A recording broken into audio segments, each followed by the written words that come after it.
নমস্কাৰ, তোমালোকৰ কাৰণে বহুতেই ভাল খবৰ আহিছে। পুনৰ তোমালোকলৈ কেইবাটাও বিভাগৰ পৰা নতুন ভেকেঞ্চি মুকলি হৈছে। ক'ৰ পৰা তোমালোকৰ নতুন ভেকেঞ্চি মুকলি হৈছে, এডুকেশ্যন কোৱালিফিকেশ্যন কিমান লাগিব, বয়স কিমান হ'ব লাগিব, কেনেকৈ এপ্লাই কৰিব লাগিব, লাষ্ট ডেট কেতিয়ালৈ, সকলোখিনি আলোচনা কৰিম। সকলোখিনি জানিবলৈ ভিডিঅ'টো স্কিপ নকৰি শেষলৈকে চাই থাকিবা আৰু এতিয়ালৈকে যদি আছামিজ এছকে চেনেলটো ছাবস্ক্ৰাইব কৰা ছাবস্ক্ৰাইব কৰি ল'বা আৰু লগত থকা বেল আইকনটো প্ৰেছ কৰি ল'বা। তেন্তে ব'লা ভিডিঅ'টো আৰম্ভ কৰোঁ।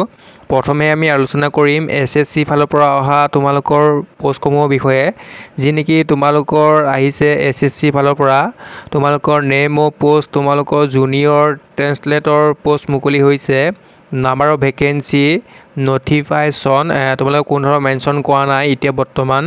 তাৰপিছত উল্লেখ কৰিছে তোমালোকৰ এপ্লিকেশ্যন মোড অনলাইন, তোমালোকে অনলাইন যোগে এপ্লাই কৰিব লাগিব।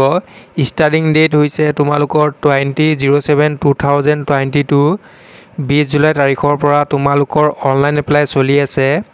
আৰু এই পোষ্টসমূহৰ লাষ্ট ডেট হৈছে তোমালোকৰ 04/08/2022, 4 আগষ্ট তাৰিখে লাষ্ট ডেট। তোমালোকে সকলোৱে 4 আগষ্ট তাৰিখৰ আগত কৰি ল'বা। নেক্সট হৈছে তোমালোকৰ জব কেটেগৰী হৈছে চেণ্ট্ৰেল গভৰ্ণমেণ্টৰ জব হয়, কেন্দ্ৰীয় চৰকাৰৰ হয়।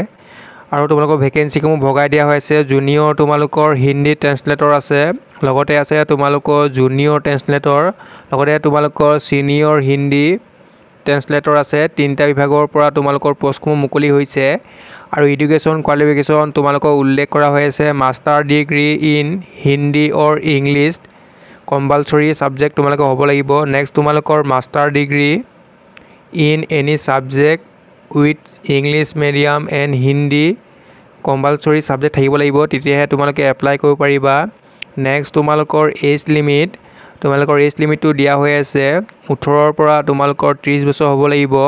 লগতে তোমালোকৰ ৰিলেক্সেশ্যন দিয়া হৈ আছে, 5 বছৰ দিয়া হৈ আছে SC ST সকলক দিয়া হৈ আছে, আৰু 3 বছৰ দিয়া হৈ আছে OBC সকলক, আৰু 10 বছৰ দিয়া হৈ আছে PH কেণ্ডিডেটসকলক। আৰু নেক্সট তোমালোকৰ এপ্লিকেশ্যন ফিজ জেনেৰেল OBC কেণ্ডিডেটসকলৰ কাৰণে 100 টকা দিব লাগিব। নেক্সট তোমালোকৰ যিসকল SC ST PH female candidate আছা, তোমালোকে কোনো ধৰণৰ এপ্লিকেশ্যন ফিজ দিব নালাগে। আৰু তোমালোকৰ এপ্লিকেশ্যন ফিজটো তোমালোকে অনলাইন যোগে বা অফলাইন যোগে কাটিব পাৰিবা। নেক্সট তোমালোকৰ চিলেকশ্যন প্ৰচেছ, প্ৰথমে তোমালোকৰ হ'ব ৰিটেন এক্সামিনেশ্যন হ'ব। নেক্সট তোমালোকৰ স্কিল টেষ্ট হ'ব। একেবাৰে শেষত তোমালোকৰ ডকুমেণ্টছ ভেৰিফিকেশ্যন হ'ব। আৰু প্ৰথমে এই পোষ্টসমূহত এপ্লাই কৰিব হ'লে প্ৰথমে তোমালোকে ৰেজিষ্ট্ৰেশ্যন কৰিব লাগিব, তাৰপিছত তোমালোকে লগ ইন কৰি এপ্লাই কৰিব লাগিব।